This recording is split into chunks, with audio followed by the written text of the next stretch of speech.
Alléluia, Alléluia, Messie s'électroa, comme le chaman des Alléluia. Alléluia, Alléluia, comme le chaman des Alléluia. Alléluia, Alléluia, Alléluia, louange à l'Éternel.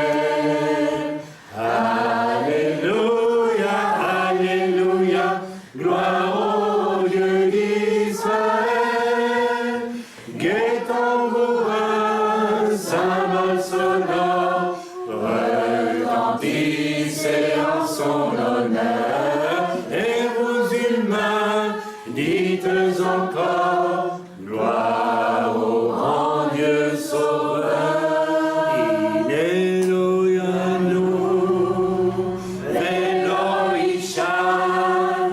Elohim, Shomer Israël. Elohim, Veloishan, Shomer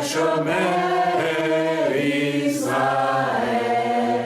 Elohim, Veloishan, Shomer Israël. Elohim, Veloishan, Shomer Israël. Il ne sommeille point, ne dort jamais, celui qui veille sur Israël. Il ne sommeille point, ne dort jamais, celui qui veille sur Israël. Il ne sommeille point, ne dort jamais, celui qui veille sur Israël. Il ne sommeille point, ne dort jamais, celui qui veille sur Israël.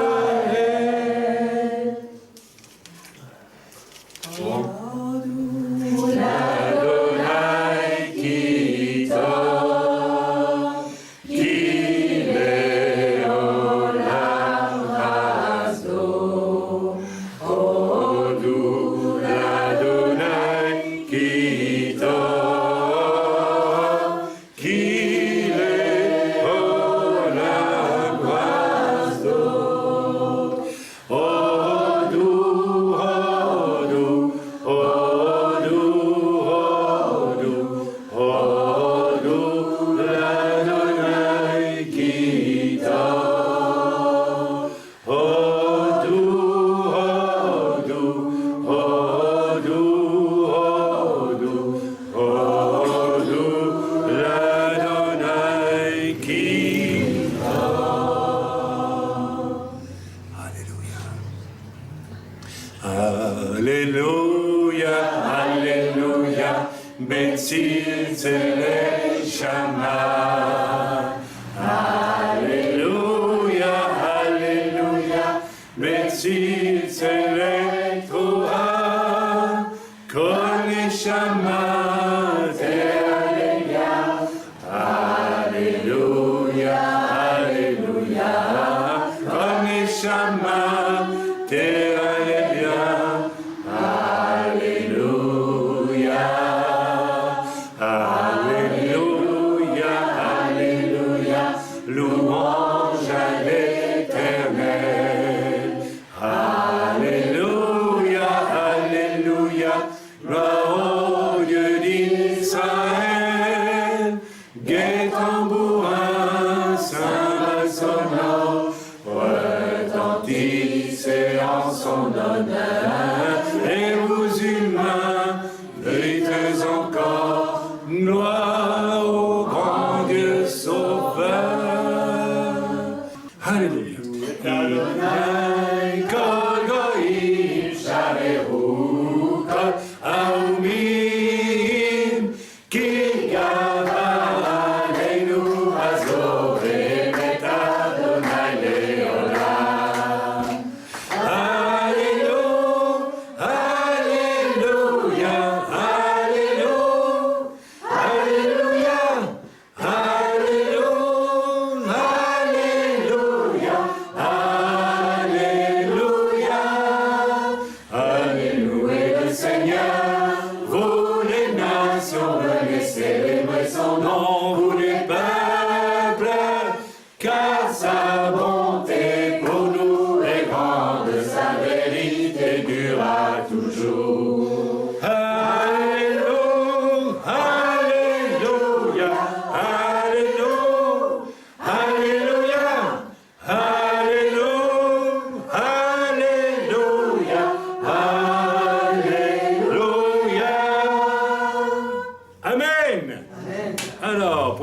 autrement, voilà, j'ai la paix pour ça. Gloire à Dieu, donc c'est bien. Donc je voulais juste signaler à nos amis qui sont venus de loin que je leur accorderai du temps pendant l'espace entre les deux. Non, c'est normal, hein. On les aime, hein. On a de l'affection pour eux.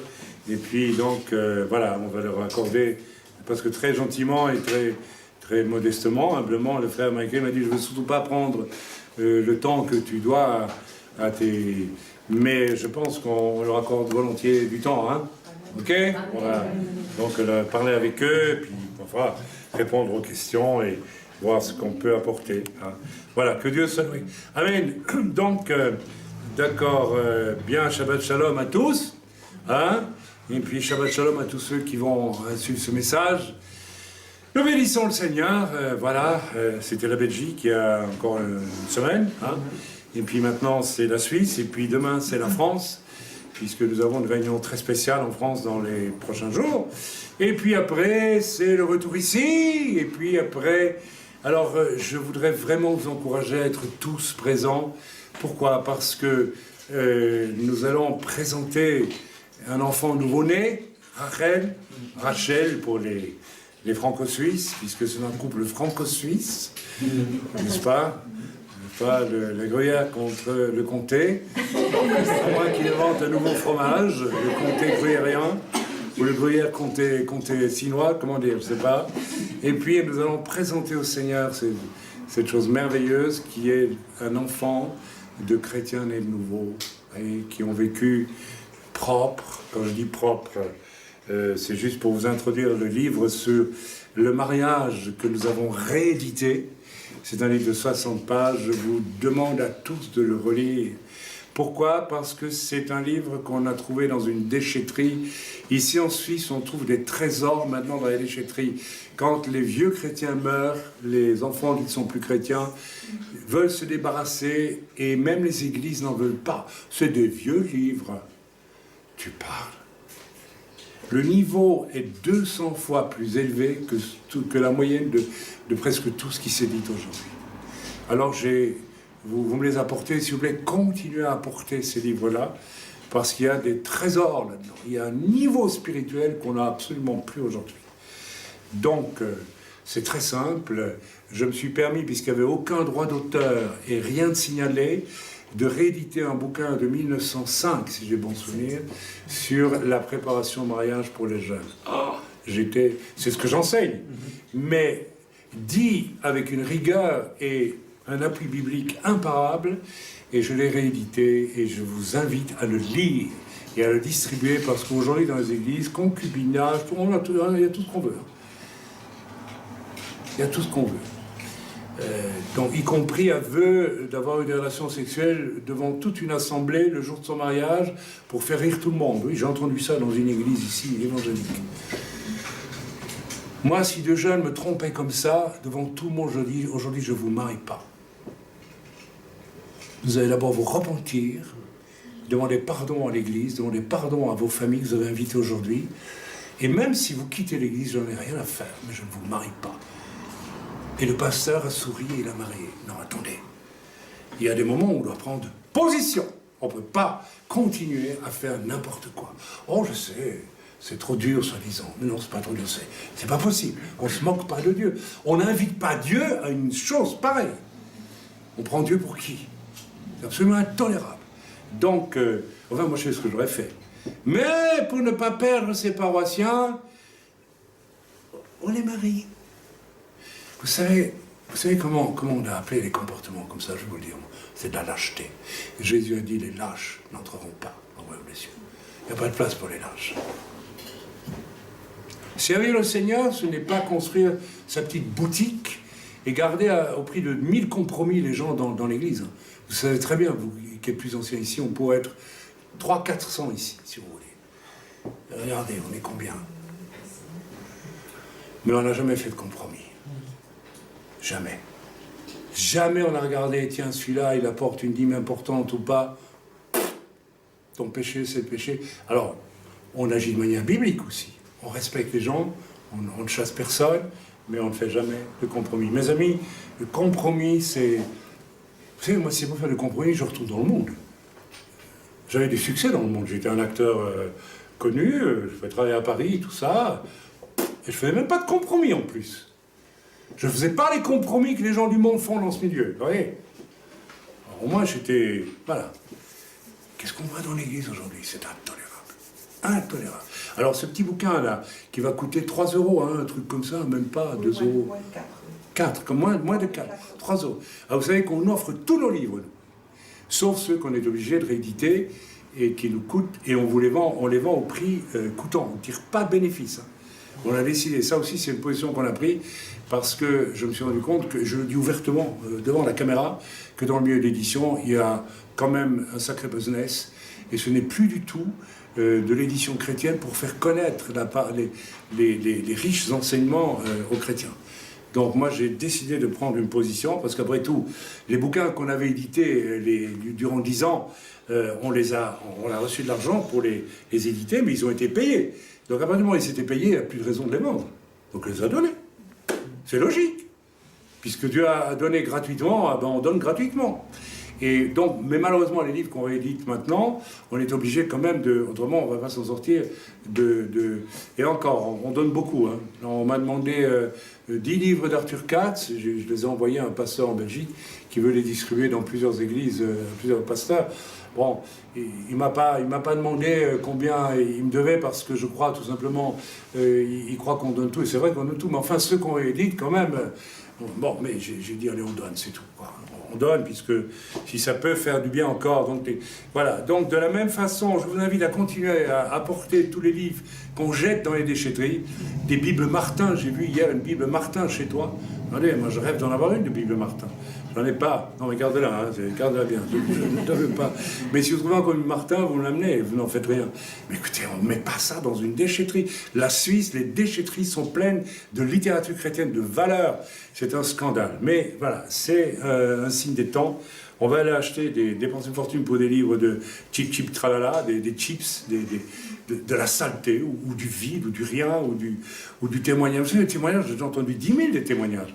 C'est toujours les mêmes choses qui reviennent, hein, toujours les mêmes trucs. Donc, essayons d'approfondir un petit peu avec des lectures un peu plus solides aussi. D'accord?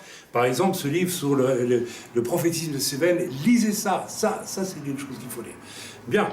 On va dans la parole de Dieu aujourd'hui. C'est très spécial.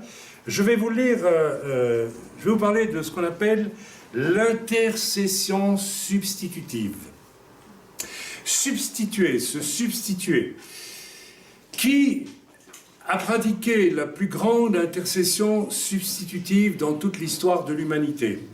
Et à quel endroit? Déjà dans le Jardin d'Éden,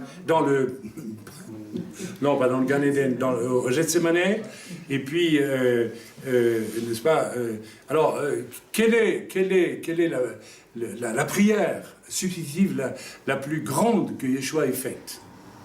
Je vous tends un piège. C'est pas un piège, en fait, c'est dans la parole. D'abord, regardez, il a prié Saint-Esprit. Non, il n'a pas prié Saint-Esprit. Il a prié qui? Père. Et puis après, il a dit quoi? Pardonne-leur, parce qu'ils ne savent pas ce qu'ils font. Et on va, d'ailleurs, vous savez, c'est très mystérieux ce qui se passe là. Et on va y venir, on va décrypter un petit peu. C'est très intéressant de voir. C'est presque... Il y a un mystère, là. Parce qu'en même temps que ces gens-là, qui ne savent pas ce qu'ils font, ils font mal et ils font bien. Ils font mal parce qu'ils crachent au visage de Jésus, ils le frappent, ils mentent, ils amènent des faux témoignages devant le Sanhédrin, certains. Le Sanhédrin veut le détruire parce qu'il remet en cause tout l'édifice religieux qui a le pouvoir sur le peuple et qui ne veut pas avancer dans dans la dynamique de Dieu, dynamique historique de Dieu, qui implique le salut et tout ce qui va suivre, n'est-ce pas? Et il y a donc là, il y a les Romains aussi qui vont frapper Jésus à coups de poing, qui vont le crucifier, qui vont se moquer de lui. Il faut leur pardonner ça, parce qu'ils ne savent pas ce qu'ils font, ils ne se rendent pas compte. Ils n'ont pas vu, peut-être qu'il était le Messie. Mais d'un autre côté, pardonnez aussi parce qu'ils ne savent pas ce qu'ils font, parce qu'ils font bien. Parce qu'il fallait que Jésus meure pour. Vous voyez, c'est un point incroyable ce qui se passe là. C'est un point de rencontre entre le mal absolu que Dieu utilise pour le bien de l'humanité. Donc la réponse de Dieu lorsque le mal apparaît, ce n'est pas de combattre le mal, c'est de répondre par un bien qui le transcende. Vous me suivez? Attention parce que c'est important. C'est au cœur, ça c'est le cœur, le centre du véritable christianisme, qu'il soit juif messianique ou chrétien. C'est extrêmement important. Et c'est quelque chose qui est absolument contraire à la nature de l'homme. C'est un peu le message que j'ai prêché en Belgique, n'est-ce pas, il y a presque une semaine maintenant, où j'ai dit, lorsqu'un Goliath s'invite dans votre vie, ça peut être une persécution, ça peut être beaucoup de choses. Si vous réagissez avec des moyens humains, vous êtes dans la dynamique humaine. Comprenez? Si vous laissez s'exprimer votre colère, ou votre tristesse, ou votre ceci, ou cela, vous allez réagir humainement. Alors, n'est-ce pas, l'image de David qui vient et qui, avec quelques pierres, détruit le problème, c'est l'image de l'humilité et de celui qui a un cœur d'enfant. Hein? Et pour pouvoir et Yeshua a mis au cœur de son enseignement le fait de recevoir, de devenir comme des enfants. Mais attention, comprenez-nous bien, pas redevenir des enfants, mais devenir d'une extrême innocence. Donc c'est très fort. Yeshua ne va utiliser rien de sa force, même divine, pour empêcher ce qui va lui arriver. Il va se laisser avaler en quelque sorte, volontairement par tout ce qui va lui arriver, et la victoire qui va en surgir est exceptionnelle. C'est une résurrection, c'est la victoire sur la mort, c'est la victoire sur le péché, c'est la victoire sur le mal d'une façon générale. Donc là, on est au et la question pour nous qui sommes enfants de Dieu, c'est est-ce que nous pouvons décoller un peu du niveau où nous sommes généralement, où nous sommes juste préoccupés au fond de nous, de notre bien-être. Vous savez la raison pour laquelle beaucoup de chrétiens désertent les églises aujourd'hui, ou bien ne s'accrochent pas longtemps, le Seigneur l'a dit, hein, la parabole des terrains, hein, il y a les, voilà, hein, eh bien c'est, je ne vais pas la relire, vous la connaissez, eh bien c'est simplement parce qu'ils n'ont qu'un désir égoïste en fréquentant Dieu, c'est-à-dire je veux recevoir, je veux améliorer ma nature humaine, je veux la bénir, je veux, etc. Alors que le Seigneur nous invite à quelque chose d'absolument différent, et il nous invite à vivre finalement à son image, d'une certaine façon, pas d'une certaine façon, à son image. C'est-à-dire d'accepter d'être confronté au mal absolu et d'avoir digéré cette innocence en nous qui va nous permettre de répondre non pas avec des moyens humains mais avec ceux de l'esprit, justement, hein, et, n'est-ce pas, de renverser le mal pour qu'il devienne un bien. Voilà, quand c'est possible. Bon, je sais que je me lance dans des explications déjà un petit peu compliquées, mais j'aimerais que... Voilà, donc ce sont l'intercession substitutive. Pourquoi voilà, donc c'est un texte de Shambhala qui est venu à mon esprit, je ne sais même plus comment c'est arrivé sur mon ordinateur. Je me demande si je n'ai pas lu ça à Jérusalem avant de venir. Et ça m'a frappé, je me dis, voilà, ça c'est un message que tu vas prêcher, donc je vais le prêcher aujourd'hui. Voilà, l'intercession substitutive. Alors il cite Hébreux 10, 19, « Offre ainsi, frères, le sang de Yeshua nous ouvre un libre accès au lieu très saint. » Mais mes amis, quand j'ai lu ceci encore ce matin, je dis, je pourrais, à partir de là, à partir du sang de Yeshua, parler des heures et des heures de la nature de Yeshua qui doit devenir la nôtre. Nous ne pouvons pas nous convertir et garder notre nature humaine. Et je vous répète, c'est la raison pourquoi beaucoup de chrétiens refusent de marcher avec Dieu aujourd'hui, parce qu'ils ne veulent pas payer le prix qu'il faut pour que Christ véritablement se construise en eux. Le but du Seigneur, c'est de faire de nous des frères de Christ. Je ne vous appelle plus, etc. Vous êtes mes frères. Allez, être frère de Yeshua, c'est quelque chose. Est-ce que vous avez réfléchi à ça? Le sens profond, éternel et définitif de la mort de Yeshua, c'est pas pour nous racheter, pour nous installer dans notre confort humain, c'est pour nous rendre notre nature, d'une certaine façon, d'avant la chute. Notre nature glorieuse. Ça va bien au-delà de ce que nous imaginons généralement. Et c'est un chemin merveilleux, extraordinaire. Et Dieu veut que ce rendu de la nature glorieuse qui nous a été volée par Satan, et pour laquelle Christ est venu, pour nous la rendre, pas d'une certaine façon, pour nous la rendre. Eh bien, cette nature glorieuse, n'est-ce pas, se manifeste par des expériences extrêmement puissantes et qui honorent Dieu dans sa gloire et sa puissance. Alors attention, accrochez-vous parce que je ne vais pas vous emmener dans du facile, charismatoque, machin truc bazar, je ne vais pas vous promettre une pluie d'or et toutes ces... Je n'en veux pas. Je ne veux pas de dents en or, je ne veux pas d'or. J'en veux pas. Vous savez, toutes ces pluies d'or, la seule fois où dans l'écriture, n'est-ce pas, un veau a été réduit en poussière et puis les Juifs ont été obligés, les Hébreux ont été obligés de le boire. Je ne veux pas de ça, j'interdis ça au nom de Jésus. Moi, j'ose le dire. Ce n'est pas le Saint-Esprit, ça. C'est le Saint-Esprit caramel mou pour les chrétiens complètement déconfits, qui n'ont aucune envie de payer le moindre prix pour vivre. Je ne parle pas pour servir Dieu, je ne parle même pas de servir, pour vivre avec Dieu. Celui qui vit avec Dieu, déjà sa position est un service. Vous comprenez? Quand on parle de servir Dieu, on pense action, on pense ministère. Les gens ne pensent qu'à ça aujourd'hui. Je veux un titre, je veux ça, je veux ça. Mais tu n'es même pas avec Dieu, tu ne vis même pas avec ton Dieu. Tu ne sais pas ce que c'est que de vivre avec Dieu. Mais si je suis sauvé, je vais à l'église, ça ne veut rien dire. C'est individuel que tu dois vivre avec Dieu, c'est personnel. Dieu ne fait pas de nous des moutons qui se ressemblent dans une église. Il nous conduit tous sur un chemin absolument éternel et prodigieux qui est d'être avec Dieu. Qu'est-ce que ça signifie être avec Dieu? Marcher avec Dieu. Ça signifie que lorsque Dieu te dit d'aller dans un pays où tu vas être malade pendant 2 semaines, comme j'ai été 3 semaines avec mon épouse, pour donner un message que la plupart des gens vont haïr. Vous savez, en revenant, j'ai senti la haine et la colère de plusieurs, et nous étions dans un état épouvantable le jour où on est arrivé ici. Mais, nous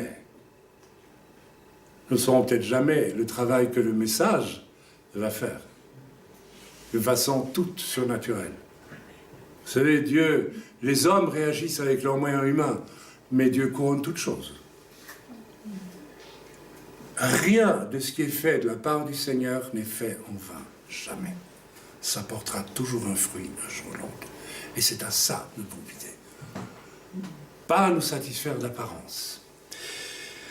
Voilà, alors qu'est-ce qu'il dit Chambers? Ne vous imaginez pas que dans l'intercession, vous ayez le droit, écoutez bien, d'apporter à Dieu vos sympathies et vos préoccupations personnelles pour autrui. Oh, zut alors, je ne veux plus prier pour ma maman, mon papa, mon tonton, non. Et d'exiger de lui qu'il s'y conforme. Seigneur, il faut que tu sauves ma mère. Ah bon? Pourquoi je devrais la sauver si elle ne veut pas de moi? C'est vos sentiments, c'est votre chair, c'est votre âme. Là, on est au niveau strictement humain, là. Si Dieu voulait sauver ta mère, peut-être longtemps qu'il l'aurait sauvée. Non, si ta mère voulait vraiment être sauvée, parce que vous savez, il faut qu'on renverse un petit peu les choses. Hein. On voit toujours Dieu qui... Mais si tu veux pas, tu respecteras ta position. Ah, c'est dur. Alors, mon enfant, qui ne veut absolument pas du Seigneur, il ne sera jamais sauvé. S'il ne veut pas, non. Dieu respectera sa volonté. Bon, je continue. Nous n'avons pas le droit d'intercéder. Nous n'avons le droit d'intercéder que parce que Yeshua s'est identifié et substitué au péché. Je répète, nous n'avons le droit, et donc il en découle des directions, d'intercéder que parce que Yeshua s'est identifié et substitué lui-même au péché. C'est pas du fait de nos sympathies pour ceux qui nous entourent que nous avons le droit d'intercéder, c'est parce que Yeshua a payé le prix pour ça que nous pouvons intercéder. Or, en réalité, quand vous priez la plupart du temps, nous l'avons fait aussi, nous avons fait une énorme liste de gens de nos familles, et nous prions pour eux. Mais la première chose à laquelle on pense, c'est à tonton, c'est à la cousine, c'est à celui-ci, c'est à ça. Mais nous ne pensons pas à Dieu. Vous voyez, je vous mets déjà sur un chemin. Ce qu'il nous faut, c'est questionner Dieu. Comment veux-tu que je prie? Pour qui veux-tu que je prie? Vous allez être surpris, moi je ne vous dirai pas complètement ce que Dieu m'a dit il y a quelque temps, mais nous avons prié pas mal pour certaines personnes, pendant longtemps. C'était une direction de Dieu. Et il y a 2 semaines, Dieu m'a dit, tu arrêtes. Maintenant, c'est à eux à décider ce qu'ils veulent. S'ils ne veulent pas, vous arrêtez. Maintenant, ils en ont eu assez. Je suis intervenu assez. C'était de moi que vous priez pour ces gens. J'ai fait des tas de choses. Maintenant, t'arrêtes. Ben, c'est arrêté. Et je sais que je dois m'arrêter. Je sais que si je continue à prier, Dieu va me corriger. Vous voyez? Il faut vraiment arriver à saisir la pensée de Dieu. Et pour ça, il faut avoir un cœur simple. C'est pas compliqué. Les gens disent c'est compliqué, c'est la pensée de Dieu. C'est pas vrai. C'est faux. Parce que vous ne voulez pas, nous ne voulons pas saisir la pensée de Dieu. Nous voulons continuer parce que nous vivons avec nos sentiments, nos sympathies personnelles. Qui ne souhaite pas que toute sa famille soit sauvée? Est-ce que toutes nos familles sont sauvées? J'ai entendu ce message un jour prêché, hein, on connaît le passage dans l'Écriture lorsque Paul est en prison, c'est Paul ou Pierre, je sais pas, en prison. Paul est en prison, tremblement de terre, etc., tu seras sauvé, toi et toute ta famille. Alors évidemment, on prêche là-dessus, voilà. Donc c'est valable pour tous les chrétiens. Mais non, c'est pas vrai. C'est valable ce jour-là, pour cette... Et toute sa famille va être sauvée. Effectivement, ils vont tous... Paul a prophétisé. Il a reçu de Dieu de le faire, il l'a dit, et ils ont été sauvés. Mais c'est pas pour ça qu'il faut prendre ça comme une espèce de système pour appliquer. C'est idiot, mes amis, c'est complètement... Mais est-ce que vous vous rendez compte de presque l'infantilisme d'enseignement comme cela? Dieu serait donc obligé de sauver toute ma famille parce que nous sommes sauvés. Attendez, ça sort d'où? Et s'ils veulent pas? Alors on peut chanter comme l'autre, là, on ira tous au paradis, allons-y, quoi. Non, mes amis, c'est pas vrai. Il y a un ciel, il y a un enfer, et tout le monde n'ira pas au ciel, et tout le monde n'ira pas en enfer. C'est comme ça. C'est chacun d'entre nous qui choisira ce qu'il veut faire et vivre. Donc nous sommes butés. C'est Chambers qui dit, c'est pas Chaim. Hein. Vous voyez, Chambers, c'est quelqu'un, c'est un homme spirituel. Et il emploie des mots durs. Nous sommes butés spirituellement, et c'est le plus grand obstacle à l'intercession. Tous les choix que nous faisons dans l'intercession, qui ne sont pas commandés par Dieu, ça devient un obstacle. Dieu nous dit, bon, celui-là, je ne peux rien faire de bon avec celui-là. Je l'ai engagé dans une usine où on fabrique des cacahuètes, et il veut absolument faire des chips. Bon, ben, ça ne va pas. Toute la chaîne est conçue pour les cacahuètes, il veut faire des chips. Ça fait 6 mois qu'on lui dit, mais non, on fait des cacahuètes ici. Non, non, moi je vais faire des chips. Bon, ben écoute, on met de côté. Il y a des tas de chrétiens qui sont relégués par Dieu parce qu'ils ne veulent pas, n'est-ce pas, faire ce que Dieu leur demande de faire. Amen. Vous avez prévenu, on va rentrer dans un sujet spécial ce matin, mais rassurez-vous, c'est formidable, c'est merveilleux. Voilà. Nous considérons qu'il y a chez nous, comme chez les autres, des vertus, des éléments louables, qui n'ont... Combien de fois? Alors ça, je l'entends souvent. Des éléments louables, qui n'ont aucun besoin d'être achetés par le sacrifice de Jésus-Christ. Rendez-vous compte? Cela paralyse notre intercession, comme l'estomac trop gonflé ne peut plus digérer. Nous ne nous plaçons pas au point de vue de Dieu pour considérer les autres. Combien de fois j'ai entendu des gens, frères, prier pour mon mari, ou prier pour mon fils, ou ma mère, ou ma grand-mère, ou ma meilleure amie. Vous savez, elle a un bon cœur. Vous croyez que ça impressionne Dieu, ça? Mais ta copine, tu sais pas ce qu'elle fait en cachette, parfois la nuit. Hein? Elle fait pas mieux que toi. Hein? Vous voyez ce que je veux dire? Elle est aussi sale devant Dieu que n'importe qui, même si elle a un bon cœur. C'est pas avoir un bon cœur qui vous sauve. Nous avons tellement cette tendance à ne pas avoir cette espèce de courage âpre, fantastique, de coller à la pensée de Dieu pour dire, Seigneur, montre-moi exactement comment toi tu vois la chose. Le véritable serviteur de Dieu, c'est celui qui ne dit jamais rien par sympathie. Moi, je peux être très gentil. Or, comme ça. Mais, indépendamment de ça, si je vous regarde, ce que je vais essayer de voir, c'est ce que Dieu voit. Et c'est ça qui doit passer. C'est pas ma sympathie à moi, ou mon éventuelle antipathie, que je n'ai pas, d'ailleurs. On ne peut pas avoir des sympathies et des antipathies quand on est un chrétien. On doit avoir le regard de Dieu. Et si je regarde Dieu sur mon frère, ma sœur, qu'il soit antipathique ou sympathique, je l'aime. Ça aussi, c'est une vertu qui montre que l'on a vraiment une... on vit avec Dieu, on est avec Dieu. Amen, vous me comprenez? Nous sommes mécontents de lui, de Dieu. Nous sommes hypnotisés par notre propre manière de voir et notre prétendue intercession n'est que la glorification de nos sympathies et de nos tendances naturelles. Quelle horreur! Et nous avons à nous rendre compte que pour suivre Yeshua, qui s'est identifié sur la croix avec le péché, nous avons à faire subir à toutes nos tendances une transformation radicale. L'intercession doit être substitutive, c'est-à-dire que nous devons substituer à nos vues personnelles sur les autres la manière dont Dieu envisage leur salut. Vous comprenez? Nous ne devons plus intercéder pour les autres, disant « Mais Seigneur, fais ceci, il n'est pas si mal, ou bien sauve-le, etc. » Montre-moi comment tu le vois pour que je puisse prier juste. Il y a 2 jours, on m'a parlé de quelqu'un dans l'œuvre, il n'est pas ici, et voilà, et qui était un peu en difficulté. Et puis j'ai prié, ça m'a dit, tu pries, je vais te montrer son problème. Tu pries pour que je devienne très très sévère avec, pour lui montrer que si maintenant décide pas la personne à faire ce qu'elle doit faire, eh bien je vais... alors je connaissais sa situation, les difficultés autour d'elle, etc., et même sa fragilité de cette personne. Et bien, ça ne m'a pas parlé de tout ça. Il m'a dit, non, je vais te montrer le vrai problème. C'est de la fainéantise, voilà. Je ne donne pas de détails. Je n'ai pas envie qu'on commence à penser à telle ou telle personne. C'est pas ça, c'est pas la question. Et ça m'a dit, demande-moi d'être très sévère avec elle. C'est pas habituel. Hein. Je ne fais pas ça tout le temps. Hein. Rassurez-vous, parfois je prie aussi. Hein. Mais voilà, j'ai saisi la pensée de Dieu et je l'ai appliquée dans la prière. J'ai senti que ça marchait. Et le résultat, c'est que le lendemain, j'ai eu tout de suite une information un peu différente. Ouais, donc, voilà. Donc, prier à partir du point de vue de Yeshua qui a accompli l'acte substitutif le plus absolu qui soit. Et Yeshua, nous ayant dit, je m'en vais, mais je vous envoie le Saint-Esprit.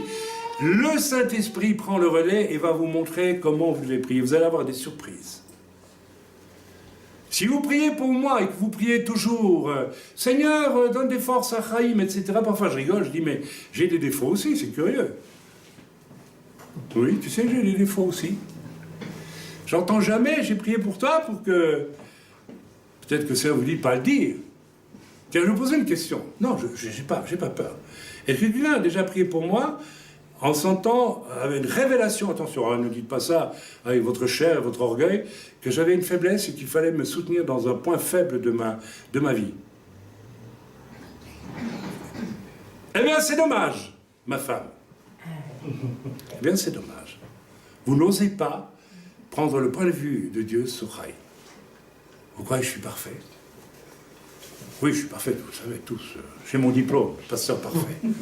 Mais non, mes amis. Parce que vous priez pour moi, et je vous remercie, vous m'aimez bien, ça me fait plaisir aussi. Hein. Mais... il ne faut pas y mêler de l'orgueil, bien sûr. Ça, c'est accessible aux ceux qui sont humbles. Parce qu'on connaît aussi les gens qui se réjouissent à l'idée de trouver quelque chose. Il y a un Belge qui m'a écrit suite au message de Belgique, et c'est un brave frère, hein. Et puis il me dit, voilà, ce qu'il nous faudrait en Belgique, c'est un apôtre qui remette de l'ordre. Et quand je vous écoute, j'ai l'impression que vous êtes cet homme. Mais surtout, il ne faudrait pas que vous enorgueillissiez, fier. J'ai rigolé, ça fait 40 ans que je connais le Seigneur, et crois-moi que pour l'humilité de Seigneur, il m'a raboté. Alors, je dis pas, je suis parfait, mais quand même. Mais voilà, non, mais c'est naïf. Mais voilà, ok. Bien, alors, on en revient au message, c'est tellement important. Regardez, donc, vous n'avez pas encore prié une seule fois pour moi, à part mon épouse, par rapport au regard que Dieu a sur moi. Vous me voyez comme un super ministère, Chaim, acier inoxydable, c'est ça? Mais non, mes amis, vous devez prier. Si vous voulez vraiment, moi aussi j'ai droit à vos prières substitutives. J'ai droit à ce que Dieu vous montre peut-être là où... Voilà, alors peut-être qu'il ne va pas vous le montrer, parce que vous deviendrez peut-être orgueilleux, certains, j'en sais rien. Mais pourquoi pas? Paul disait, priez pour moi. Mais priez comment? Oh Paul, nous t'aimons tellement, Paul, nous prions pour toi, Seigneur, bénis notre frère Paul. Peut-être c'est Dieu vous demande de le faire. Mais soyez prêts aussi à ce que Dieu vous montre, pourquoi pas. Ça serait le comble de la consécration, ça, que vous pourriez, avec une révélation de Dieu pour un homme de Dieu, et même si, bon, attention, j'ai pas de tard trop dans ma vie, mais on pêche tous, vous savez, même on branche, hein, mais qu'en plus, vous ayez ce courage de vous taire ensuite, et de prier simplement. De la même façon que moi, je prie pour plein de gens. J'essaie d'avoir le regard de Dieu, puis je ne vais pas leur dire, j'ai prié pour toi. Dis donc, j'ai vu ton truc, là, c'est pas beau, hein. Non, on aime les gens. D'accord? Je continue. Suis-je buté spirituellement? Ou bien suis-je prêt à substituer le point de vue de Dieu à mon point de vue? Attention, n'allez pas trop vite pour dire, oui, je suis prêt. Nous sommes tellement imprégnés de notre point de vue. Amen. Suis-je têtu, revêche, voire rebelle? Ou bien suis-je un enfant docile qui se plie en tout aux volontés de son Père et qui s'unit à lui? Qui se plie en tout aux volontés de son Père et qui s'unit à lui. Je vous ai dit au début du message, servir Dieu, c'est s'unir à Dieu. Celui qui recevra des choses exceptionnelles à pratiquer de la part du Seigneur, c'est celui qui sait s'unir à Dieu. Celui qui saura intercéder d'une façon particulière, c'est celui qui sait s'unir à Dieu. Et croyez-moi, on n'y arrive pas si souvent que ça, je vais vous l'avouer honnêtement. Ça m'est arrivé, ça m'arrive souvent, mais parfois je regrette les moments extraordinaires où je me suis uni à Dieu pour faire la volonté de Dieu. Vivre avec Dieu, vraiment vivre avec Dieu. C'est pas inaccessible, c'est très simple. Le problème, c'est notre moi, notre chair qui veut à tout prix nous en empêcher. C'est normal, on a aussi une chair, on a aussi, vous savez, nous fatiguons, ma femme et moi, nous vieillissons. Donc notre chair nous dit, repose-toi. Et je peux décider à partir de ce moment-là d'organiser ma vie, vous voyez, en fonction d'un repos. Eh bien déjà là, je perds le nord. Je perds le nord. Parce que même si je suis fatigué, je dois compter sur Dieu pour me donner du repos à sa façon. Et je dois rester toujours dans cet état d'esprit uni à Dieu.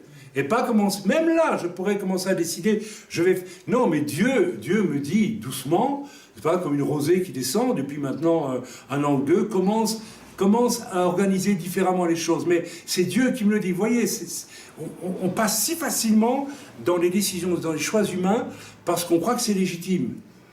Et on oublie que ça doit venir de Dieu. Même dans nos choix humains les plus élémentaires, tout doit venir de Dieu. Amen. Je me rappellerai toujours d'un pasteur américain chez qui je suis allé prêcher plusieurs fois il y a des années, dans l'État de New York. Il s'appelait Fred Hoover. Et on est allé ensemble, à Yeshiva, pour un mois là-bas, pour enseigner tout ça, enfin, moi en tout cas.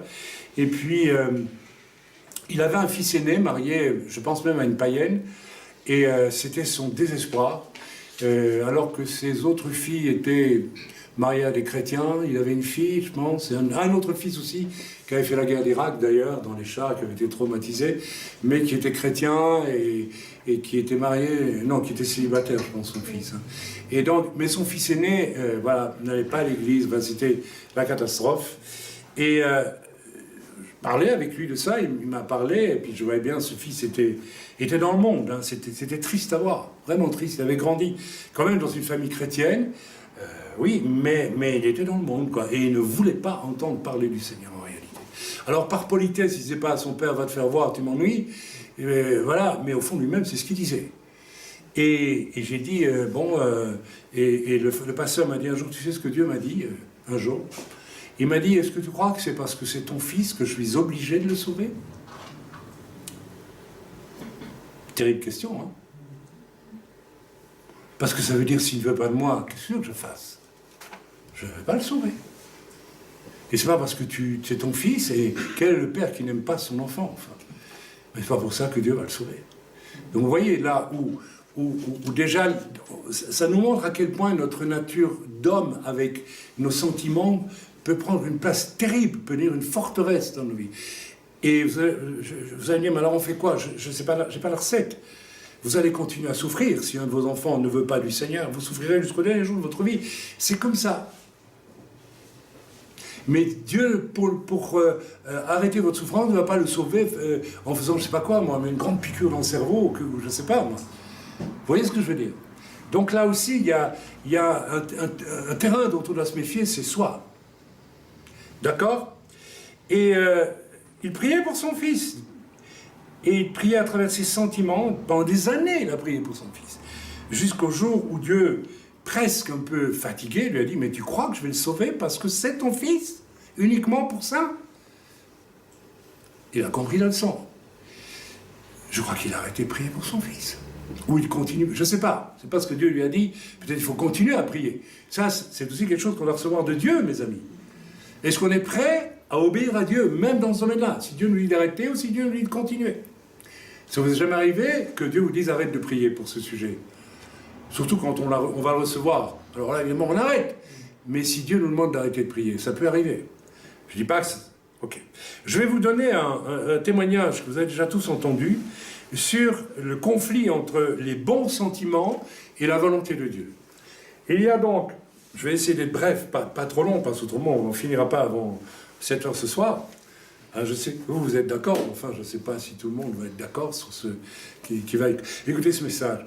Il y a des années, donc j'étais tout jeune serviteur, et c'était une période, je le dis loyalement et honnêtement, lorsque je me remémore ce temps, je vivais avec Dieu.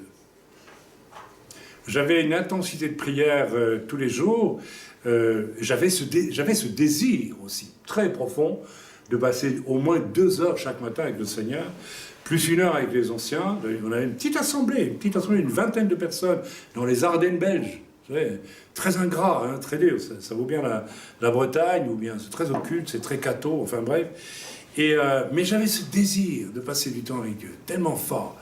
Et à un moment donné, vous savez, quand vous prenez la peine de passer du temps avec Dieu, ben vous finissez par vivre avec Dieu. Et un jour, imaginez-vous une petite assemblée de 20 personnes avec disons, les 2 tiers, tu seras d'accord avec moi, ma chérie, de chrétiens très faibles. Des chrétiens faibles. Et ce qui est extraordinaire, c'est qu'un chrétien qui vit avec Dieu peut entraîner avec lui des chrétiens faibles. Ça va très loin. Quand celui qui vit avec Dieu va les introduire dans des choses qui n'étaient absolument pas du tout planifiables d'un point de vue humain. Alors, nous étions à peu près à 100 km de la ville de Liège, en Belgique. Cette ville de Liège est une ville impie, vraiment impie, à tous égards. J'en dirai pas plus, elle l'est toujours. Bien, bref. Je l'ai connue dans cette ville avant de devenir un croyant, et j'ai vécu les années les plus vides de ma vie. Les plus vides. Voilà, illusions, bars, relations superficielles, enfin tout ça, quoi. Et donc nous étions à 100 km de cette ville, et je savais que une fois par an, 2 des assemblées les plus importantes de la ville s'unissaient pour de l'évangélisation, et selon les informations que j'avais, je ne rigole pas ici, ils avaient à peu près 1 converti et demi tous les ans. Pas plus. Alors, rendez-vous compte que nous qui étions, moi qui étais un jeune serviteur, donc pas quelqu'un reconnu, une vedette, ou qu'est-ce que je sais d'autre, il n'y avait pas moi le support d'une dénomination et tout ça, puisque Dieu m'avait ordonné de vivre hors dénomination pour éviter toute corruption, parce qu'il y en a. Je sais que ça va choquer, certains vont dire que tu es très orgueilleux puisque tu veux vivre seul. C'est pas que je veux vivre seul, je veux obéir à Dieu. Vous voyez, là aussi, il faut écouter Dieu. Ça va très loin d'écouter Dieu.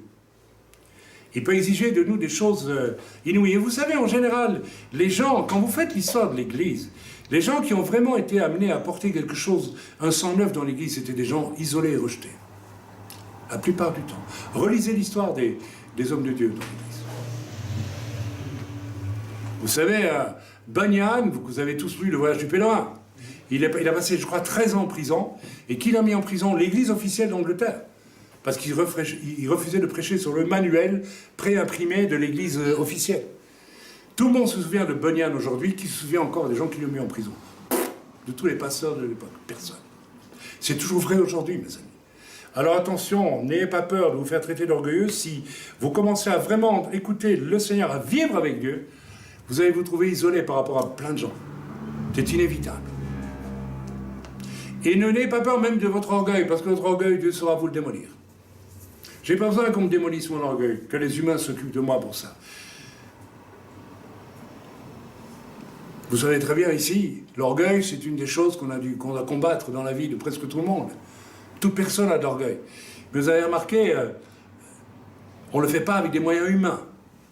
On laisse les gens exprimer leur orgueil jusqu'au jour où ça déborde tellement que même quelqu'un qui regarde avec une lunette d'approche à 25 km peut le voir. Alors vous êtes obligé d'admettre que vous avez un problème, n'est-ce pas? On est d'accord. Pourquoi tu me regardes comme ça?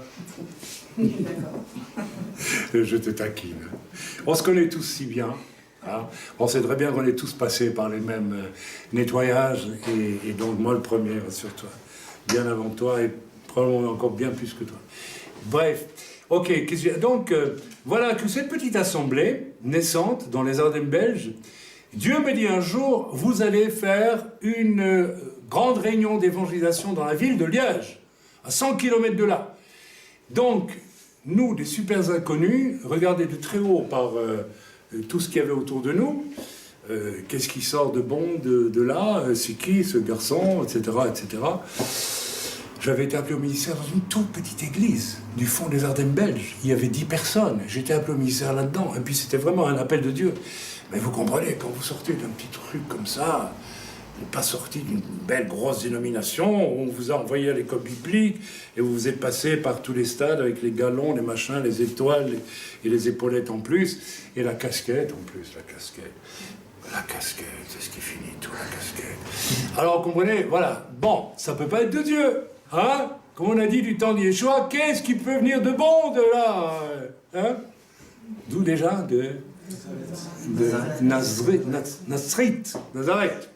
Bref, je continue. Alors nous, les petits bleus, là, les petits bleus de rien du tout. Alors qu'est-ce qui fait que Dieu demande à des petits bleus?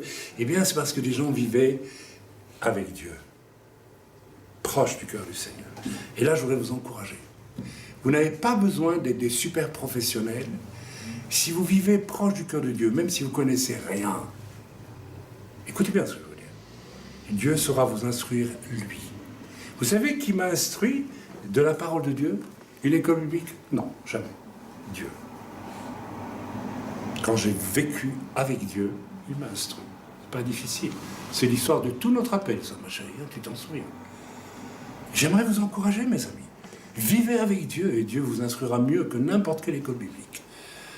Parce qu'il saura vous instruire de ce dont vous avez besoin jour après jour, semaine après semaine, mois après mois, selon l'appel qu'il a pour vous. Et ça, c'est la grande différence avec une école biblique qui vous donne un appel, qui vous donne aucun appel, et vous donne le même enseignement, ex cathedra comme ça, mais qui n'est pas du tout en rapport organique avec votre réalité, avec là où vous en êtes, là où vous allez aller, ce que vous allez devenir. Un évangéliste n'a pas besoin des mêmes enseignements bibliques qu'un prophète ou qu'un apôtre ou qu'un pasteur. Bien sûr, avec la maturité, on reçoit tous une forte dose d'enseignement. Mais vous comprenez ce que je veux dire? C'est tellement important. Alors voilà, donc on prie, et je confie à la petite église. Voilà, le Seigneur m'a dit qu'on devait faire une campagne d'évangélisation sur la ville de Liège, à 100 km de chez nous. Bien, et puis on prie, et je reçois, pour la première fois, c'est la première fois qu'on l'a fait, nous allons faire un jeûne d'Esther. Ah oui, alléluia, on fait un jeûne d'Esther. Alors, il n'y a eu que 4 sœurs qui se sont jointes à moi pour faire le jeûne d'Esther. Les hommes n'y étaient pas du tout, et les autres sœurs non plus. Et finalement, avec 4 petites sœurs de rien du tout, et un jeune serviteur de Dieu de rien du tout, nous avons commencé un jeûne d'Esther. Premier jour, on se purifie devant Dieu. Deuxième jour, on intercède. Troisième jour, exaucement. Alors, avant de faire le jeûne d'Esther, Dieu m'a dit, tu vas rédiger un traité. Et j'ai rédigé un traité, ce matin, qui va dire, voilà, un des signes qui annoncent le retour du Seigneur, c'est l'augmentation des tremblements de terre. Je fais un traité là-dessus, etc. J'ai toujours le traité. Et je l'ai tapé à la machine. J'ai mis une petite image avec une barque dans les flots, comme ça. Et vous voyez, c'était artisanal. Et puis je l'ai renéotypé. Et on est des petites églises, rien du tout. Mais rien du tout. Et alors on est allé à Liège, sur un ordre de Dieu, et on a commencé à distribuer les traités. Les gens regardaient, ils balançaient ça, ils n'en voulaient pas. Enfin, on dit, bon, ok. Alors on va faire le jeûne d'Esther, et puis par la foi, on invite un évangéliste qui s'appelle Shiloeg. C'était un évangéliste écossais que j'aimais beaucoup, qui était connu, et qui était un homme de Dieu. Dieu confirme. Donc, une petite église à 100 km de là, donc on doit louer 2 locaux. Je loue le pire local de la ville, le théâtre des variétés, c'est le Moulin Rouge de Liège. C'est French Cancan, c'est voilà, hein, c'est dans le quartier d'Outremeuse qu'on appelle ça, tu connais. C'était vraiment le quartier, c'était en plus le quartier chaud de Liège et très rebelle. Et puis l'autre lieu que j'arrive à obtenir, c'est la salle du foyer international des étudiants à Liège. Le foyer international des étudiants à Liège, c'était une immense bicoque où logeaient des étudiants étrangers, africains, arabes, tout ce que vous voulez, enfin peut-être des... Évidemment tous socialistes révolutionnaires, maoïstes, ou bien palestiniens, il y avait les Palestiniens déjà à l'époque, enfin tout ce qu'il y a tous les extrémistes de gauche se trouvaient dans ce bâtiment. C'était tous des étudiants, voilà. Et le foyer international des étudiants, j'écris, est-ce qu'on peut louer cette salle pour annoncer l'évangile? Ils me disent oui. Invraisemblable. Absolument invraisemblable. En plein milieu de l'ennemi. On choisit déjà 2 lieux absolument aberrants, à vue humaine. Vous savez, n'importe quel pasteur a dit on va louer une salle, ou bien on va demander à une église, etc. Les gens ne viennent pas dans les églises. Alors, ok, on commence notre jeûne d'Esther. C'était extraordinaire. C'est extraordinaire. Moi, je priais beaucoup la nuit, tout ça. Et premier jour, on se purifie tous, on met devant Dieu, on demande pardon pour tout, on se nettoie, on a à fond, à fond. Deuxième jour, on commence à prier pour la ville de Liège. Et on prie, on prie. C'est une ville de perdition, c'est une ville affreuse, abominable, contre Dieu. Et on prie, on prie, on prie. Et à un moment donné, je sentais qu'on plafonnait. Et puis je prie, je dis, Seigneur, on plafonne. Et le Seigneur dit, oui, parce que vous êtes prêts à m'entendre maintenant. Alors le Seigneur me dit, demande-moi et demande-leur de prier pour un jugement sur la ville de Liège. Mais vous savez, un jugement sur une ville, ça veut dire quoi? Un barrage qui lâche, l'eau qui arrive, c'est une bombe atomique. On ne sait pas ce que ça peut être. Donc j'arrête. Les sœurs qui prient avec moi, c'était le deuxième jour, ils disent, écoutez, Dieu vient de me parler. Vous voyez, à vue humaine, c'est pas possible, c'est pas de Dieu, n'est-ce pas? Mais j'étais avec Dieu. Et je dis, voilà, si on vient de me parler, il faut qu'on prie maintenant, autrement Dieu n'agira pas pour demander un jugement sur l'île de Liège. Oh frère, non, écoute, on va encore prier, on va demander à Dieu de faire pitié, de faire grâce, Seigneur. Je dis, et là, le Seigneur me dit, prends autorité. Et j'écris et je dis, arrêtez. Le Seigneur m'a dit qu'il fallait demander un jugement, on demande un jugement. Comme ça. C'était fort, hein. Vous savez, quand vous êtes avec Dieu, c'est clair, c'est net, ça claque, c'est sûr. Alors elles ont pas eu un peu peur, mais elles se disent, bon, on va se mettre, c'est le pasteur quand même. Hein, alors, et j'ai prié, Seigneur, je te demande un jugement sur la ville de Liège. Et ça, c'était le 3e jour. Non, c'est quoi? C'est le 3e jour, c'est arrivé. Le jour de l'exaucement. Et le 3e jour, on termine toujours en jeûnant, donc sans boire ni manger, et on termine à 11h du soir, je pense, par là, et on va se coucher. À 2h du matin, il y a mon lit qui tombe comme ça. J'ai entendu un boum. J'ai dit, ça y est, la chaudière au fioul a explosé dans la cave. Hein, on louait un appartement dans une maison de 2 étages. Et puis mon lit se met à tanguer. Moi, je me réveille. Et je lui dis, ça y est, c'est une attaque du diable. Je dis, Satan, au nom de Jésus, arrête. Et boum, le lit s'arrête. Puis il me dit, ça y est. Et je me rendors. Je me rendors 1 heure ou 2. Et puis, au petit matin, j'entendais beaucoup de bruit dans la rue. Nous étions à 100 km de Liège. Il faut vous dire une chose, c'est que Liège et la Belgique n'est absolument pas un terrain qui est voué à des secousses sismiques. C'est pas possible. Il n'y a aucune faille, il n'y a rien du tout. Et jamais, dans l'histoire de Belgique, on a parlé d'un tremblement de terre. Vous vous rendez compte, ça n'est jamais arrivé. Et les gens, je me réveille le matin, je vais donc à 100 km de là, hein, nous étions dans une petite ville des Ardennes, un village même. Et j'entends les gens qui parlent, ah ouais, la terre a tremblé. Je dis, qu'est-ce que c'est que cette histoire? Je sors, je dis, mais tout le monde était affolé, hein. Oui, la terre a tremblé à Liège, il y a des maisons qui sont tombées, il y a des trucs fendus, c'est terrible, oh là là. Et je dis, oh là là, je dis, Seigneur, tu m'as demandé un jugement, voilà le jugement. Le lendemain ou le surlendemain, on repart avec nos fameux traités, où il était écrit que les tremblements de terre étaient un signe des temps de la fin. Je vous assure, on marchait en rue, on a vu les maisons fendues, il y a eu des dégâts terribles. C'était quand même un tremblement de terre de combien sur Richter? J'ai oublié. 5, presque 6. C'était un gros tremblement de terre quand même. Et il n'y a pas eu de mort, je pense. Il n'y a pas eu de mort. Mais là, quand on était en rue avec nos traités, moi j'ai eu l'impression que j'étais soulevé de terre et que les anges me conduisaient vers les gens. Les gens, ils prenaient les traités et ils les lisaient comme ça. Enfin, 2 jours après, on a fait l'évangélisation. La salle du Frère International était remplie. Ils fumaient, tous les rebelles, là, les anarchistes, tout ce que vous voulez. Et il y a eu je ne sais pas combien de conversions. C'est Chiloé qui a prêché. Moi, j'ai prêché dans la salle de variété. Et il y a eu, je sais pas, il y a eu pas mal de convertis. Et dans la foulée, il y a un pasteur de Bruxelles que je connaissais bien qui est venu, qui a ouvert plusieurs assemblées. Vous voyez? Donc, une toute petite équipe de 5 personnes qui ont jeûné ou prié et qui vivaient avec Dieu, ont capté, ont eu le courage de saisir et de dire oui, puisque tu demandes un jugement, amène un jugement. Ça aurait pu être n'importe quoi, une bombe atomique. Vous savez, la réaction humaine, c'est Dieu va tout détruire. Nous, on pense comme ça, les humains, hein, parce que nous, on le ferait. Mais Dieu n'agit pas comme... Oui, bien sûr, bien sûr. Si tu as un ennemi, tu sais une chose, c'est que, d'une manière humaine, mais Dieu ne fonctionne pas comme ça. Donc voilà qu'une petite équipe a compris ce qu'était l'intercession substitutive. Et elle a reçu une stratégie qui a permis à Dieu de faire une œuvre de salut dans le cœur de personnes qui ne voulaient absolument pas du Seigneur.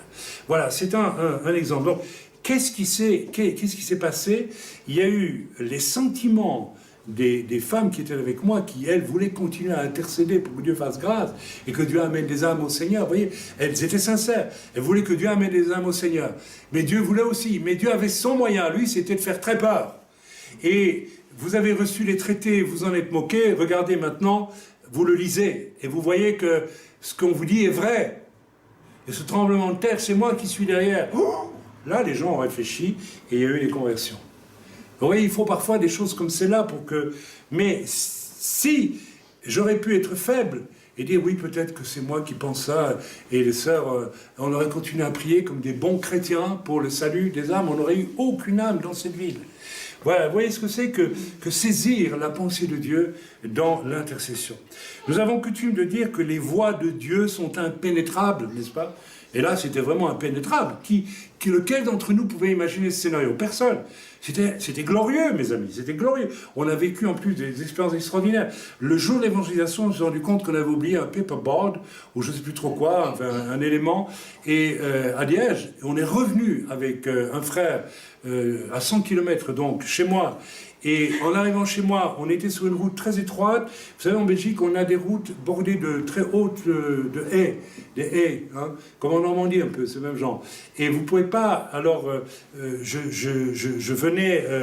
attendez, j'arrivais comme ça, et il y avait un bus qui venait à ma rencontre, et derrière le bus, il y avait un camion, et le camion, on n'a pas vu... à cause du bus, que moi je descendais, donc on s'est croisés comme ça, et au moment où je croisais le bus, le camion a déboîté, il venait en face de moi, je ne pouvais rien faire, je ne pouvais pas me dévier ni à gauche, et pas à gauche, il y avait le bus, et à droite il y avait des haies, il y avait un fossé, je ne pouvais rien faire. Donc j'ai fermé les yeux, j'ai vu les yeux bleus du camionneur, et j'ai juste dit Jésus. Puis quand j'avais les yeux, on roulait. Où est passé le camion? Je sais pas. Vous voyez là, on rentre vraiment dans les choses. Waouh! Où la vraie puissance de Dieu se met en route. Alors je pourrais vous aligner beaucoup de témoignages comme ça, j'ai vécu au cours de mon ministère, mais ça m'a dit maintenant il est temps d'en parler parce qu'il faut que chacun d'entre nous puisse accéder à ces choses. C'est pas réservé seulement à quelques serviteurs de Dieu, n'est-ce pas? N'importe quel chrétien qui vit avec Dieu va vivre ces choses. Donc nous avons coutume de dire que les voies de Dieu sont impénétrables. et les voies de Dieu ne sont pas celles des hommes. C'est vrai, mais très souvent nous disons ça d'une façon, sur un mode passif. Ah ben voilà, voilà, c'est passif. Mais le Seigneur, c'est une parole qui sort de l'Écriture, je pense. Hein. Les voies de Dieu sont impénétrables. Il y a plusieurs écritures qui vont dans ce sens, dans la Bible. Mais en réalité, ce que Dieu voudrait, c'est que cette Écriture nous soit donnée pour que nous cherchions les voies de Dieu, pour nous accorder avec les pensées de Dieu, naviguer avec les pensées de Dieu. Pourquoi faut-il qu'il n'y ait qu'un Moïse en face de la mer Rouge pour avoir la foi et une connexion avec Dieu qui fait qu'il tend son bâton et il n'a peut-être même rien dit, si j'ai bon souvenir, et la mer s'est ouverte parce qu'il était avec Dieu, lui. Mais n'importe quel Hébreu qui était là aurait pu être avec Dieu. Simplement, il n'a pas choisi d'être avec Dieu. Il était un suiveur d'un homme qui était avec Dieu. Et trop de croyants sont des suiveurs d'hommes qui sont avec Dieu. Quand il y a des hommes qui sont avec Dieu, et il n'y en a pas si souvent, eh bien c'est chacun d'entre nous qui est appelé à devenir le moindre d'entre nous. Il suffit d'avoir l'innocence de David, le cœur de David, et d'avoir cet amour pour Dieu, c'est tout. C'est tout, il ne faut rien d'autre. Je vous invite à saisir ça, mes amis. C'est pas exceptionnel. C'est pas pour des hommes de Dieu extraordinaires qui font qui ont une connexion spéciale avec Dieu. C'est pour n'importe qui. Et Dieu voudrait vous inviter. Si je lâche ce message, je vous dis parce que peut-être je vais en aller moi un de ces jours. Je vais peut-être partir auprès du Père. Ça peut arriver. Hein. Et j'aimerais que ce que j'ai Zellman ne devienne pas une œuvre qui moutonne gentiment et puis on dit mais Chaim il aurait dit. Eh ben fais-le toi. N'importe qui peut le faire. Les desseins de Dieu sont impénétrables, mais ça ne doit pas être dit sur un mode passif. Ah oui, on constate que, voilà. C'est une invitation, justement, à essayer de les trouver, ces desseins de Dieu. Et de marcher avec. C'est tellement extraordinaire quand on capte la pensée de Dieu et qu'on commence à faire quelque chose d'inattendu, d'absolument. C'est comme ça que j'ai porté ces fameuses 4 Bibles, un jour, dans un endroit où personne n'aurait mis les pieds, dans un pays arabe. Il n'y a pas plus dangereux que ça. Vous connaissez l'histoire, et vous vous rappelez chaque fois les manifestations incroyables de la puissance de Dieu. Inouïes, des choses qui normalement ne doivent pas arriver dans le naturel. Mais tout simplement parce que c'était le désir de Dieu que ces 4 Arabes reçoivent une Bible, dans un endroit le plus dangereux du monde. Et il fallait qu'ils trouvent un homme qui marche avec Dieu pour le faire. Je ne suis pas exceptionnel. Mais Dieu cherche. Et il voudrait le trouver. Et il ne trouve pas, parce qu'on ne veut pas, tout simplement. Amen. Alors que cette écriture nous est donnée, je l'ai dit, pour que nous cherchions les voies de Dieu, pour nous accorder et naviguer avec elle. Eh bien, même cela implique une foi intelligente qui accepte l'apparemment incompréhensible, ou même redoutable, ou tout ce que vous voulez. Et ça, parce que, évidemment, si on a ces petits projets à soi, c'est rassurant. Hein? Mais si on commence à s'accrocher à Dieu et que Dieu vous dit, il ne vous dit pas tout de suite, je vais te rassurer, n'aie pas peur, tu vas faire ça, et puis ça fera ça, et puis ça fera ça, et ça fera ça, donc ça marchera très bien. Il ne vous dit jamais ça, Dieu. Il vous donne le premier wagon, vous dites wagon en français.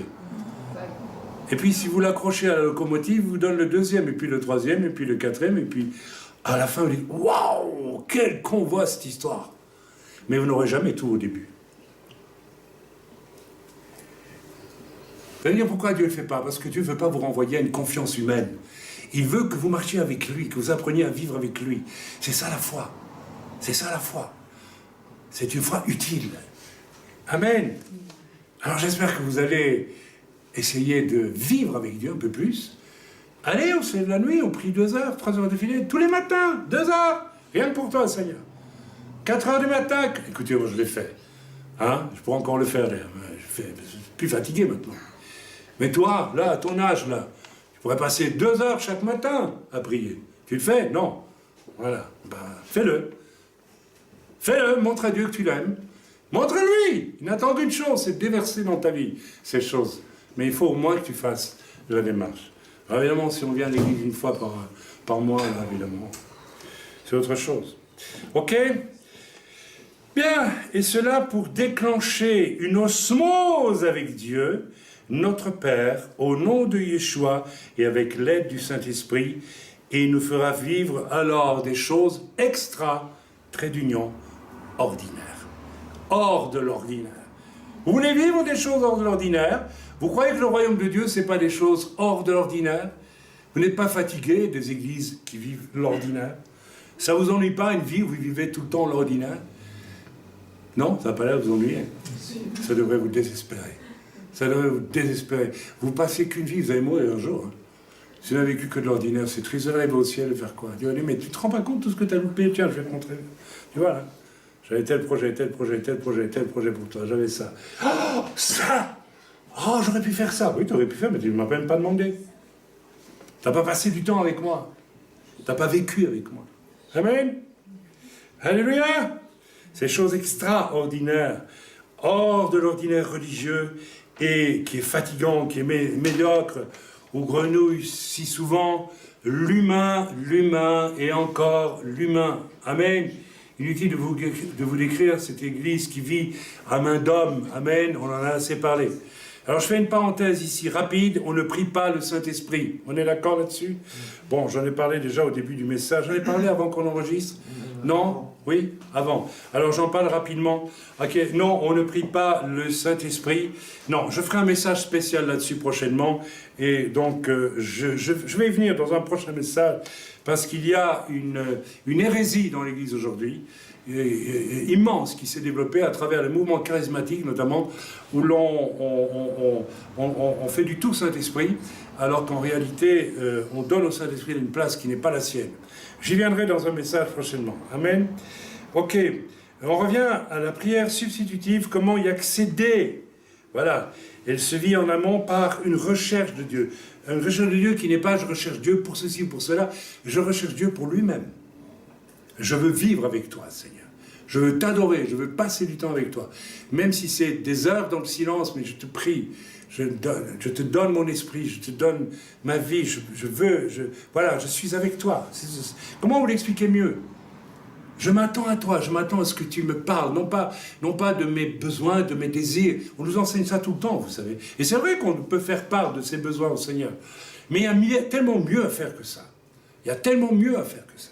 Amen. Ok, on continue. Vous êtes d'accord? Je vais finir ce message-ci et on passera au suivant après-midi. Voilà.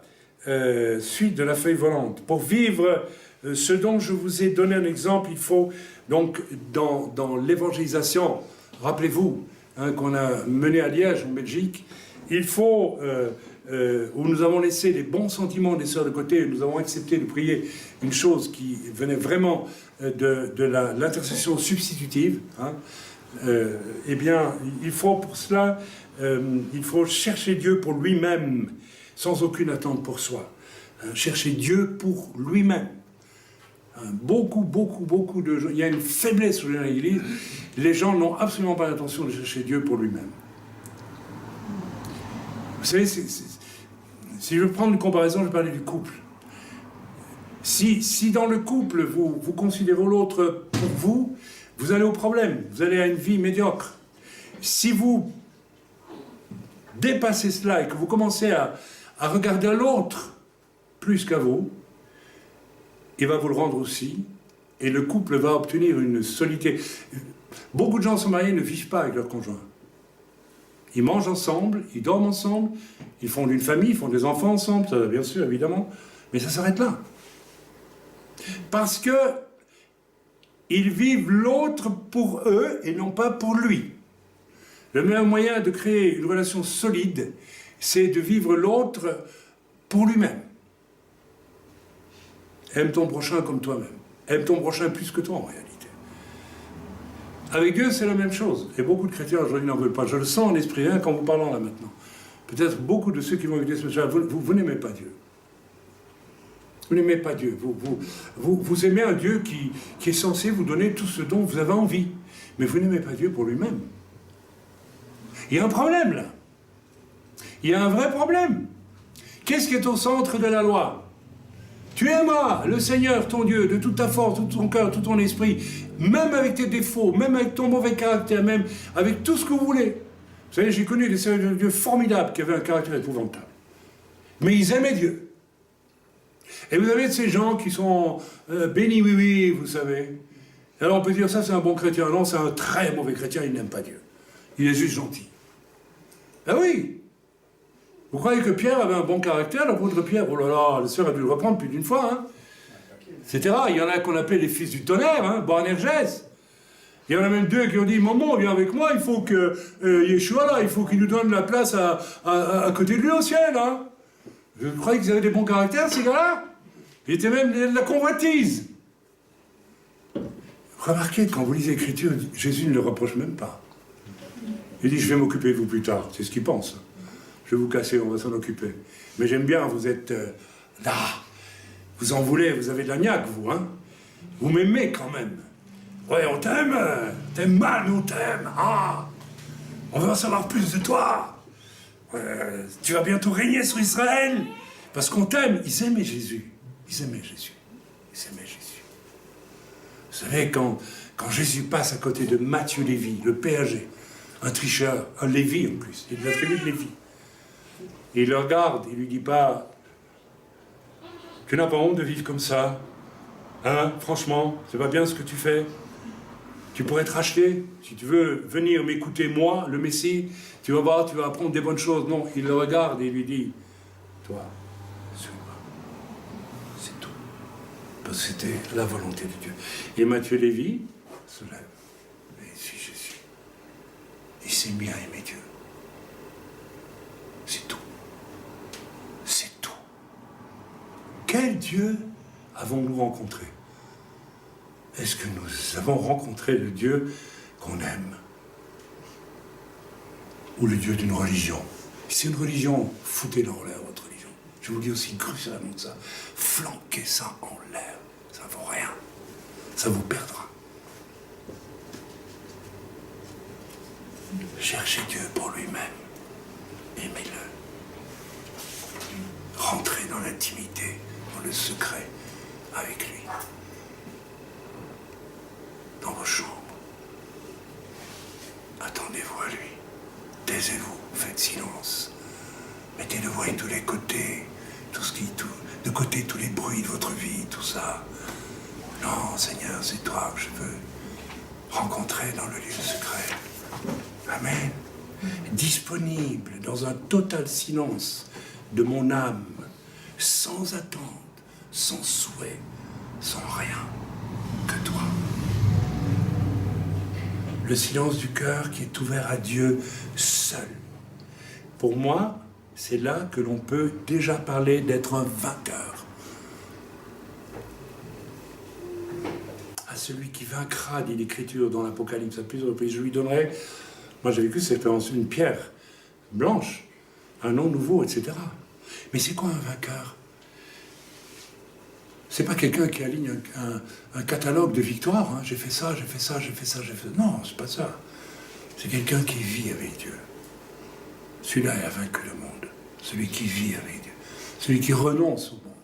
C'est pas pour ça que on peut plus faire. On doit s'enterrer dans un monastère. J'ai pas dit ça, mais vous avez compris, Julien. Le vainqueur, c'est celui qui échappe au monde et qui s'enferme avec Dieu. Samuel, il faut que tu t'enfermes avec Dieu. Ok, tu as rencontré une jeune fille formidable, c'est très bien, mais c'est très secondaire. Ça donnerait des tribulations en plus. Ah oui, la bonne. Enferme-toi avec Dieu. Et le reste, il le fera. Pour le mariage, tout ça, tu t'en occupes pas. Laisse Dieu faire. Enferme-toi avec Dieu. Et assure-toi qu'elle peut s'enfermer avec Dieu. Parce que si Dieu commence à te parler de faire des choses extraordinaires, il faudra qu'elle puisse te suivre. Parce qu'il existe aussi des hommes de Dieu qui ont vécu des choses, des appels extraordinaires avec des épouses qui n'ont pas voulu les suivre. Mariez-vous, qui disait. Ok. Priez. Demandez à Dieu, si j'arrive à m'enfermer avec toi, ce que je vais faire, et que je commence à avoir des choses, des appels extraordinaires, est-ce qu'elle me suivra? Est-ce qu'elle me soutiendra? Est-ce qu'elle m'accompagnera? Comme ma femme le fait depuis 40 ans. Si je n'avais pas eu mon épouse derrière moi, je n'aurais pas pu, je l'aurais fait. J'aurais fait contre elle, mais je l'aurais fait, mais ça aurait été terriblement dur. Peut-être j'y serais même pas arrivé. Soyons honnêtes. Celui qui est un vainqueur, c'est celui qui se vous avez compris, qui s'enferme avec Dieu, qui décide, moi je vis avec Dieu. Et c'est, voilà. Comment on le fait? C'est une décision du cœur, c'est tout. David qui jouait de la harpe pour calmer Saül, qui devenait fou. D'où il a tiré? Comment se fait-il qu'en jouant de la harpe, il arrivait à calmer les puissances mauvaises qui s'agitaient dans la vie de Saül? Parce qu'il vivait avec Dieu. Il vivait avec Dieu.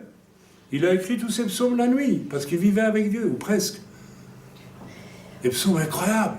Relisez les psaumes de David, c'est plein de prophéties. Il n'y a personne qui s'est hissé au niveau de Dieu comme ça, dans ce qu'il a écrit et qu'il a chanté, le roi David. Amen. C'est tellement important. Allez, on arrive bientôt à la fin, soyez rassurés. Ok, la victoire qui nous rend... Alors écoutez bien, n'est-ce pas? Être un victorieux, c'est connaître la victoire qui nous fait comme Yeshua lui-même. Yeshua, pendant tout son ministère terrestre, a été l'être de la prière substitutive permanente et parfaite. Il a d'ailleurs dit, je ne fais rien que je le vois faire par qui? Par mon Père. Il vivait avec son Père, tout le temps. Donc il savait ce qu'il devait faire, et il le faisait. Et il ne faisait pas nécessairement ce que les bons sentiments des hommes lui indiquaient de faire. Quand une syrophénicienne vient lui demander quelque chose et qu'il lui répond « Il n'est pas normal qu'on donne à manger aux petits chiens », ceci dit, il faut essayer de comprendre vraiment ce qu'il dit là, hein. C'est pas du tout ce que vous croyez. Amen. Ou bien, il y a des tas d'exemples. Hein, il y a des exemples, des gens sont venus, les disciples de Jésus avaient aussi une mentalité toute humaine, ils attendaient un Messie royal humain qui s'installait en Israël, hein, ou bien, enfin, il y a tant d'exemples, où Yeshua lui-même, c'est même presque un peu fâché pour dire, mais vous ne savez pas ce que vous demandez, hein, vous ne savez pas la coupe que je dois boire. Yeshua savait depuis le début qu'il allait boire une coupe inouï, absolument inouï. Vous savez ce qui s'est passé à la croix, on ne le prêche plus aujourd'hui, mais c'est d'une profondeur, d'une beauté absolument inouïe. C'est inouï, c'est le clou du ministère de Yeshua.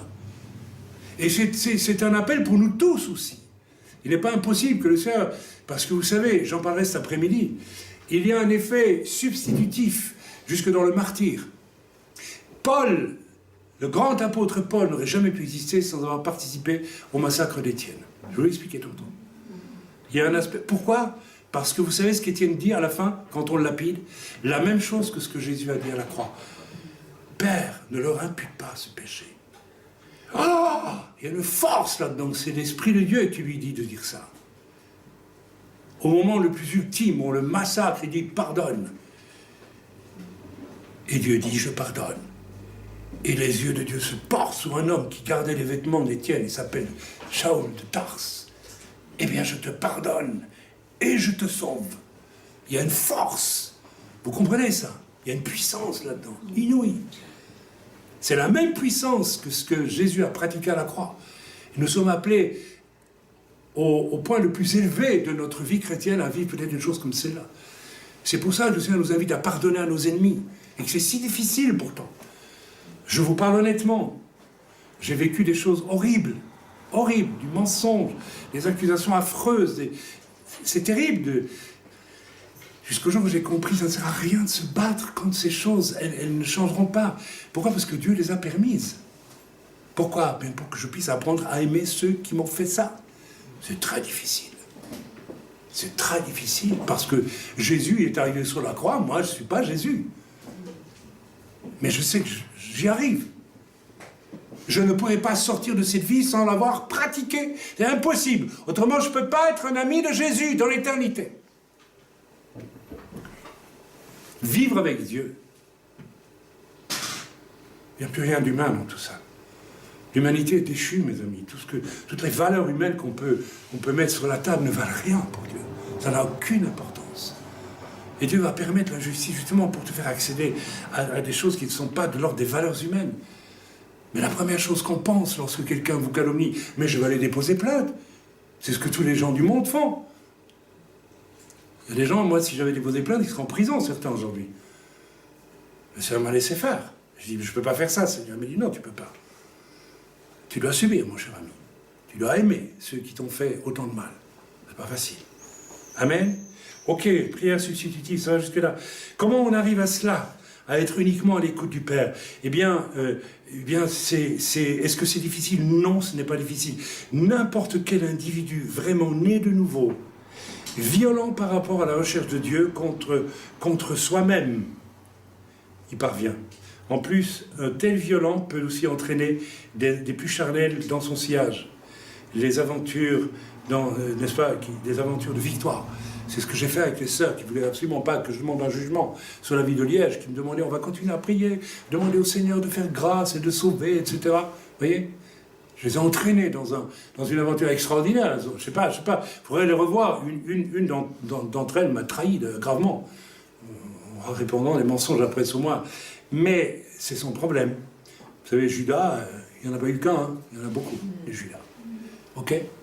Ça aussi, il faut aussi attendre que vous viviez avec certains croyants des aventures extraordinaires, et puis bizarrement, ils se retournent contre vous. Pourquoi? Je ne sais pas.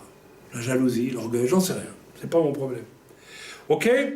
Donc, prions peut-être ce matin, et puis on ira au message après la pause pour la suite, parce qu'il y a une suite à ce message. J'aimerais qu'on puisse l'écouter, si vous voulez bien. Mais simplement, prions là où nous nous trouvons. Amen. Ne demandons rien au Seigneur. Nous avons assez demandé, nous avons trop demandé avec notre âme, notre chair. Disons simplement à Dieu, Seigneur, je veux vivre avec toi. Je veux vivre avec toi, et rien qu'avec toi. Mais pour ça, je vais prendre le temps. Je vais prendre le temps, tous les jours. S'il faut, je vais me lever 5 heures du matin, 4 heures du matin, que sais-je. Je vais prendre 1 heure, 2 heures avec toi. Et je ne te quitterai pas que tu ne m'aies parlé. Même si pendant 1 heure tu ne me dis rien, je te prie, je t'adore, je te cherche. Et je m'attends à toi. Je m'attends à toi. Et à un moment donné, dans le silence de ma chambre, il y aura un doux murmure. Un doux murmure. Et l'Esprit de Dieu va commencer à te parler. Dieu va t'observer, peut-être longtemps, parce qu'il te connaît. Peut-être qu'il doute de ta capacité à vivre cela continuellement. Peut-être qu'il voit que tu veux juste faire une expérience, et puis après, bonsoir Gilberte, on passe à autre chose. Ah non, alors ça ne marchera pas. Mais si Dieu commence à voir que tu veux vivre avec lui, avec notre Elohim, et non plus avec les recettes de ton église ou de quoi que ce soit d'autre, mais avec lui. Ça ne te donnera pas un cœur de rebelle. Jamais, jamais celui qui vit avec Dieu n'a un cœur de rebelle. Il a un cœur farouche pour Dieu, et il peut apparaître comme un rebelle qu'il n'est pas, parce qu'il va mettre le pied dans la fourmilière quelquefois. Mais ça fait rien. Dieu préfère ce genre de personnes. Alors demandez au Seigneur, Seigneur, oui. Plus vous ne demandez rien du tout. Vous choisissez maintenant, là où vous êtes. Seigneur, oui, je veux te chercher dans le silence de ma chambre, de mon bureau, de tout ce que vous voulez. Je vous donne un conseil, et le moins d'objets possible, parce qu'il y a tellement de choses qui essaient de capter notre attention quand nous prions. Cherchez Dieu de tout votre cœur dans le silence. Et dans le silence, à un moment donné, si Dieu a confiance en vous, oui, tout simplement confiance, parce qu'il voit que c'est sérieux, c'est profond, le murmure de l'esprit va se faire. Vous ne parlez peut-être pas, même peut-être pas en langue, mais qu'importe. Vous commencez à recevoir une qualification que Dieu va peut-être utiliser dans 6 mois, dans 1 an, mais qu'il utilisera, croyez-moi. Et il voudra vous confier, par son esprit, par son Ruach HaKodesh, des choses que vous n'auriez pas imaginées jusque-là. Et si vous commencez à vivre cela, vous ne pourrez plus vous en passer. Et le Seigneur vous fera vivre une vie vraiment extraordinaire. Seigneur, nous te remettons ce message que tu relâches ce matin. Père, je te remercie de tout mon cœur, de ce que j'ai pu comprendre cela un jour et le vivre. Je n'ai qu'un regret qui est immense. Cela a peut-être raté nombre d'occasions de recevoir bien plus à vivre pour toi, d'extraordinaire, hors de l'ordinaire. Mais c'est trop tard, je ne peux pas refaire ma vie. Je te demande pardon pour cela. Mais je te remercie du fond du cœur. Parce que je sais qu'un jour, quand je viendrai vers toi, j'aurai déjà connu un avant-goût de ce qu'est le Dieu de l'extraordinaire. Car tu es un Dieu de l'extraordinaire. Tu n'es pas un Dieu ordinaire. Merci pour cela, Père, dans le bon nom de Yeshua. Amen. Si quelqu'un veut prier, priez. Ne demandez rien à Dieu.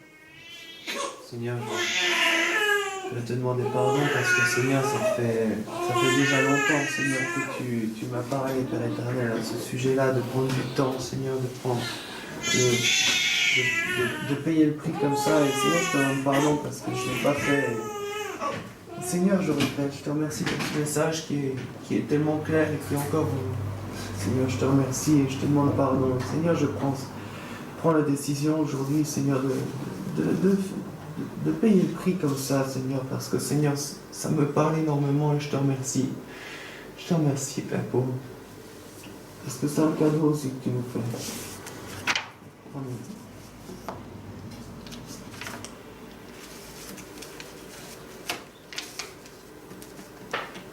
Amen.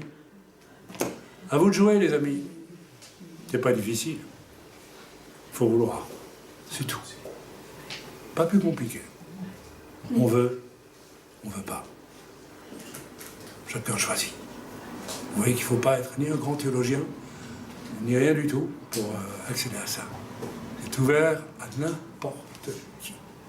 Amen.